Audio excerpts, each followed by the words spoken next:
دوسرا طبقہ جو ہے جس کے بارے میں آپ صلی اللہ علیہ وسلم فکر مند ہیں تو اہل بیت ہیں. اہل بیت کے حوالے سے آپ صلی اللہ علیہ وسلم کیوں فکر مند ہیں؟ حالانکہ امت کو تو پتہ ہے کہ نبی کے گھر والے ہیں، اور ایسی کیا فکر لاحق ہے آپ صلی اللہ علیہ وسلم کو کہ آپ امت کو کہہ رہے ہیں کہ میرے بعد ان کا خیال رکھنا؟ یہ کس تناظر میں آپ بالکل کس حوالے سے آپ کو یہ بالکل یعنی پرٹیننٹ کویسچن ہے کہ ایک اور طبقہ آپ کے اصحاب میں، آپ کے ساتھیوں میں، متعلقین میں، جس کے بارے میں آپ فکر مند ہیں، کنسرن ہیں کہ بعد میں ان کے ساتھ اچھا برتاؤ ہو، وہ آپ کے اہل بیت. صحیح. تو مختلف موقعوں پر آپ نے اہل بیت میں جو مختلف، مثلا ایک تو آپ کی ازواج ہیں، بالکل، تو آپ اپنی ازواج کے بارے میں بھی کچھ فکر مندی ظاہر کرتے ہیں کہ میری بیویاں ہیں اور میری وفات کے بعد یہ اللہ تعالیٰ نے جو ان کو مقام دیا ہے اس کے لحاظ سے یہ کوئی اور شادی نہیں کر سکتی. ان کے اس طرح زیادہ تر ازواج کے النبی صلی اللہ علیہ وسلم سے اولاد اور بچے بھی نہیں ہیں جو ان کے ذمہ دار ہوں، ان کی ذمہ داری اٹھائیں. تو وہ اپنی باقی زندگی کے لیے گویا مسلمانوں پر ان کی اجتماعی ذمہ داری اور مسلمانوں کی حکومت اور ان کا بیت المال، ان کے سارے معاملات کو دیکھنے کا بندوبست ہے. تو آپ کو ان کے بارے میں بھی ایک فکر مندی ہے کہ میرے بعد یہ میری بیویاں اچھے خلفاء حکمران ہوں گے، ان کا برتاؤ اچھا ہوگا تو اچھا ہے، لیکن لوگ تو ہر طرح کے آئیں گے، تو ان کے ساتھ کوئی بدسلوکی نہ ہو، ان کے جو ضروریات ہیں ان کا فراہمی میں ان کو کوئی تنگی نہ ہو.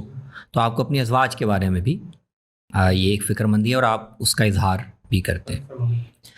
دوسرے آپ کے اہل بیت میں بنو ہاشم ہے، یعنی جو آپ کا اپنا خاندان ہے اور قبیلہ ہے. اور عام طور پر جب ہم اہل بیت کہتے ہیں تو اس میں آپ کے خاندان کے لوگ ہی، جس میں بنو ہاشم ہیں، آپ کے چچا ہیں، آپ کے بیٹی ہیں سیدہ فاطمہ اور سیدنا علی ہیں اور ان کے بچے ہیں. بالکل ٹھیک. تو بنو ہاشم کے بارے میں اور اپنے دوسرے جو اہل بیت ہیں ان کے بارے میں آپ کو کنسرن ہے. صحیح. کہ کیونکہ دو پہلو ہیں، ایک تو ان حضرات کا رسول اللہ کے ساتھ ایک نسبی رشتہ ہے. بالکل ٹھیک. وہ یہ تقاضا کرتا ہے کہ ان کا احترام ہو اور ان کے اس حق کو، اس نسبت کا پورا اکرام کیا جائے. لیکن ایک دوسری پیچیدگی بھی وہاں ہے، اور وہ یہ کہ اس سے ایک سیاسی مسئلہ بھی پیدا ہونا ہے اور وہ آپ کے سامنے ہے. اور وہ یہ کہ کیا رسول اللہ صلی اللہ علیہ وسلم کے بعد مسلمانوں کی جو اقتدار اور حکومت کی ذمہ داری ہے وہ آپ کے متعلقین کے اس بڑے ہی وسیع حلقے میں، وہ اس میں ترجیح کس کو ہوگی؟ قریبی نسبی تعلق اور مکے کے دور سے آپ کو سپورٹ کرنے کا کام وہ بنو ہاشم نے کیا. آپ کے لیے قربانیاں اور آپ کے لیے ابتدائی جماعت مہیا وہ مہاجرین نے کیا ہے. مدینے میں آپ تشریف لائے ہیں تو انصار کا کردار بہت اہم ہے، بہت اہم. تو یہ سارے طبقے ہیں. تو حکومت اور اقتدار میں ترجیح کس کو ملے، کس کو ہوگی؟ صحیح. تو اس میں آپ کو یہ نظر آ رہا ہے کہ اس سیاسی کشمکش میں جو سیاسی رجحان ہے مجموعی طور پر طبقے کا، وہ لوگ بنو ہاشم کو اقتدار دینے سے اوائڈ کریں گے.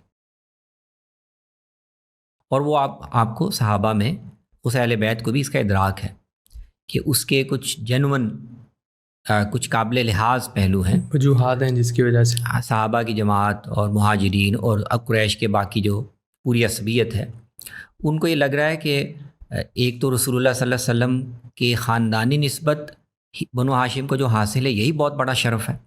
اس کے ساتھ اگر اقتدار بھی اس خاندان میں چلا جائے گا تو وہ ایک طرح سے آگے چل کر روحانی اور سیاسی دونوں طرح کی ایک مونوپلی بن جائے گی. صحیح. اور اقتدار میں پھر جو ایک شرکت کا ایک کوئی اور طبقہ پھر اس میں شریک نہیں ہو سکتا. تو یہ ایک کنسرن ہے جس کو آپ آگے چل کر ہم دیکھیں گے. یہ حدیث کرتاس جو ہے اس کو بھی اسی تناظر میں ہم دیکھیں گے. آپ صلی اللہ علیہ وسلم جو کچھ لکھوانا چاہ رہے تھے اس میں بھی آپ کا یہی کنسرن اس میں تو یہ واضح نہیں اب کیا ساتھ ہیں کہ آپ کیا لکھوانا چاہ رہے تھے، لیکن اہل بیت کے ہاں یہ سوال تھا، اور حضرت عباس نے حضرت علی کو مشورہ بھی دیا بخاری کی روایت کے مطابق کہ جا کہ کے آپ کی وفات کا وقت مجھے نظر آ رہا ہے قریب ہے، صحیح تو اب ہمیں واضح نہیں ہے کہ اقتدار اور خلافت کے معاملے میں ہمارا کوئی خاص حیثیت یا کوئی خاص استحقاق ہوگا یا نہیں ہوگا، تو کیوں نہ ہم آپ سے پوچھ لیں۔ بالکل ٹھیک ہے۔ تو سیدنا علی نے کہا کہ پوچھنے کو پوچھ لیتے ہیں، لیکن اگر آپ نے انکار اگر آپ نے فرمایا کہ نہیں ہے تو پھر تو راستہ بالکل ہی بند ہو جائے گا۔ تو رسول اللہ صلی اللہ علیہ وسلم تو اصل میں امت کے سپرد کر کے جا رہے تھے۔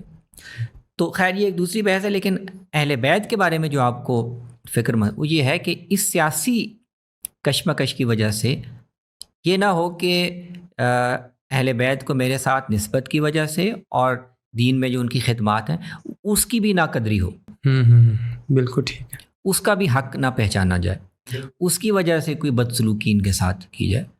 تو یہ وہ ایک کنسرن ہے جو آپ کے سامنے ہے۔ تو جو مشہور حجۃ الوداع کی روایات میں بھی ذکر ملتا ہے، بعض غدیر خم کی جو اس میں بھی ہے کہ آپ صحابہ سے کہہ رہے ہیں اور پیغام دے رہے ہیں کہ اذکرکم اللہ فی اہل بیتی، میرے اہل بیت کا بھی میرے ساتھ نسبت کے لحاظ سے، خاندانی شرف کے لحاظ سے اور دینی خدمات کے لحاظ سے جو حق بنتا ہے اس کو بھی پہچاننا۔ سیاسی معاملات تو امت طے کرے گی جو کر رہے ہیں، لیکن یہ جو ان کی نسبت ہے اس کا بھی خیال رکھنا۔